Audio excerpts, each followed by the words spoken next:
Սահմանություն եւ կարելի խոսեցիք դուք Արցախի հարցի մասին, բայց արցախահայերի հետ կապված ինչ է պատրաստվում անել, որպեսզի նրանք մնան այստեղ Հայաստանում, մինչև Արցախի հարց ամբողջությամբ կլուծվի եւ չարտագաղթեն Հայաստանից եւ եկեղեցու հետ կապված ինչ դիրքորոշում դուք ունեք։ Այսօր մենք տեսնում ենք, որ իշխանությունները հակաեկեղեցական արշավ են սկսել եւ կաթողիկոսի հրաժարական են պահանջում։ Դե նույնիսկ ինստին գնահատական իրավաբանները շատ են ասել, երբ որ հնարավորություն ստեղծվի իրականում իշխանության տարանջատում լինի, չգիտեմ, գործադիր, օրենսդիր եւ դատախազություն կամ քննչական մարմներ, նույնիսկ օրենքի խախտում է իրանց կողմից, եկեղեցու մի հատ ինքը իրավաբանական որպես ձևակերպում, եկեղեցու գործերին խառնվել է պետության կողմից, նույնիսկ իրավաբանական խնդիրները հաստատ առաջացնելու, իսկ բարոյական տեսանկյունից դե աբսուրդի է նման պետը մեր ժողովրդի համար կարևորագույն մի կառույց, անկախ նրանից այդ կառույցում ինչ որ մարդիկ նախ երկրի վրա չես կարող ամբողջությամբ անմեղ լինել եւ խնդիրներ չառաջացնես, իսկ երեխա ունենալը այն մեղքերի չի նամանավանդ, չգիտեմ, ասենք 70-ականներին, որի պատճառով կարելի է եկեղեցին քանդել, եթե նժարի վրա դնում ես քանդել եկեղեցին, թե ինչ որ մարդ կաշառք չի վերցրել, չգիտեմ, մարդ չի սպանել, այդ ուրիշ է, վաղեմություն չի, բայց եթե երեխան եթե փող խախտել է, ուրեմն խախտել է իրանց ներքին կանոնադրությունը կամ չգիտեմ մեր եկեղեցու կարգը եւ դրա համար ալտերնատիվ է քանդելով եկեղեցին ինչ որ անձնական հարցեր լուծել իմ համար իհարկե ընդունելի չի, բայց նույն եկեղեցականների հետ կապված է նույնիսկ Աստվածաշնչում է գրված, որ երբ որ դու գնում ես եկեղեցի, պետք է լսես թե ինչ է ասում եկեղեցականը, չքննարկելով թե ով է այդ եկեղեցականը, որտեղ այդ նման է եկեղեցականը մատանի,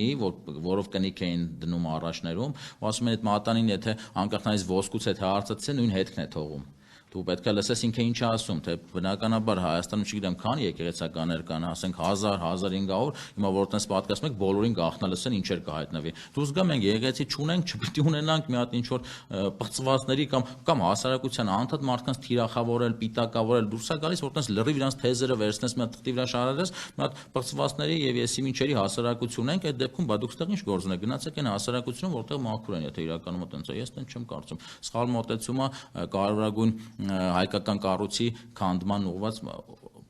process-ներ են դրանք։ Արցախահայության հետ կապված այդ պետական ծրագիր մշակվի շատ, այստեղ ոչ թե այդքան իմ կարծիքով այդ նպաստներն են, այլ աշխատանքի եւ հասարակության ինտեգրելն է դրանց եւ հստակ պետքա քայլեր լինի ժամկետներով քննարկվի թե որ ժամկետում ինչպիսի ծրագրեր իրագործել, որովհետև այդ ժամանակը կարճ է, եթե մարդ տնից ամեն ինչից զրկվել է, այդ կողքից նայող մարդու համար է մի քիչ ուրիշ ձև, ինքը թվերը, տվյալները խոսույթ է, բայց իրականում մեծ դժբախտություն է, չեմ ասում մարդիկ, որ հարազատներ են կորցրել, իր միջավայրը մենակ կորցնելը, տունը կորցնելը, Արցախահայության մի մասը միգուցե Հայաստանում տուն ուներ, բայց այն մասիկ մարդիկ ովքեր տուն չունեին, կորցրել են իրանց ամեն ինչ այդ, մարդիկ կարող ունի սուիցիդի հասնեն, այսինքն այդ մարդկանց արագ ինտեգրես հասարակություն առաջին հերթին աշխատանքի միջոցով, որ ինքը ինտեգրվի մարդկանց հետ շփվի, իսկ Արցախի հարցը ինքը բազմակայլ մի process է, որի ես բազմիցս ասել եմ, մենք հիմա գտնում ենք մի հատ փոսի մեջ չենք կարող այս փոսից ասենք, որ հենց դուրս եկանք այն դիմացի սարը գրավելու ենք։ Արցախը մեր դիմացի սարն է։ Երբ որ փորձից դուրս եկանք, այդ ժամանակ կորոշենք այդ դիմացի սարի հետ հասարակությունը ոնց ենք վարվում։ Իսկ Արցախը իմ պատկերացմամբ դա հայկական պատմական հողեր են, որտեղ միշտ ապրել են հայեր ու միշտ պետք է ապրեն հայեր։ Իսկ միջազգային հանրությունը եւ ներկա իրավիճակը ինչ է, իրողությունները ահագին տարբեր են, բայց երբ որ մարդկանց ասում ես հիմա գնալու ենք Արցախը վերցնենք, մարդկանց մոտ լրիվ անլրջության է վերածվում, տարբեր, բայց եթե այդ գործողությունները չկա, համայն դեպս մենք պետք է կառուցենք լավ երկիր ու երբեք չմոռանանք, որ Արցախը պատմական հայկական հող է եւ այնտեղ պետք է ապրեն հայեր։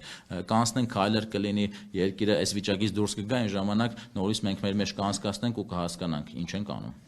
Պարոն Մանուկյան, նշեցիք եկեղեցու մասին, բայց հիմա Նիկոլ Փաշինյանը նշում է, որ գաղափարը պետք է հեռանա, նոր գաղափար պետք է նշանակեն, ինչ եք մտածում այդ մասով, մեկ էլ տեսնում եք հասարակության մեջ հասունացած գաղափար, որ Նիկոլ Փաշինյանը պետք է չվերընտրվի եւ հեռանա, չդառնա վարչապետ, ինչ եք կարծում 2026 թվականի ընտրություններին լինելու է դա իրագործել։ Թերապես կանխատեսման շատ անշնորհակալ գործ է, բայց ես որ մտնում եմ այս process մեջ մի անշնորհակ հավատում, որ ինքը չի լինելու։ զուտ կանխատեսել է դրանք քայլ առ քայլ հիմա այլընտրանք ասածը առաջարկը միգուցե թերի է իրականում ես եմ նկատում միգուցե հասարակությունը չի հավատում բայց դու մենք մեր ամենօրյա աշխատանքով գնանք որ հասարակությանը հավատացնենք որ նախ հավատացնենք թե ով է Նիկոլ Փաշինյանը եւ հետո հավատացնենք որ մեր առաջարկը շատ ավելի լավն է իսկ ինչ վերաբերվում է կոնկրետ 26 թվականին ինչքան է հավանականությունը որ ինքը կանցնի ասում ըստ ինձ ուսումնասիրելով հասկանալով կարծում չպետք է անցնի բայց եթե վատ աշխատենք վատ ներկայանանք վատ մարդկանց հետ շփվենք վատ մեր գաղափարները բերենք կարող է նաև հակառակը լինի եւ դրա համար շատ զգուշավոր պետք է լինենք այդ հարցում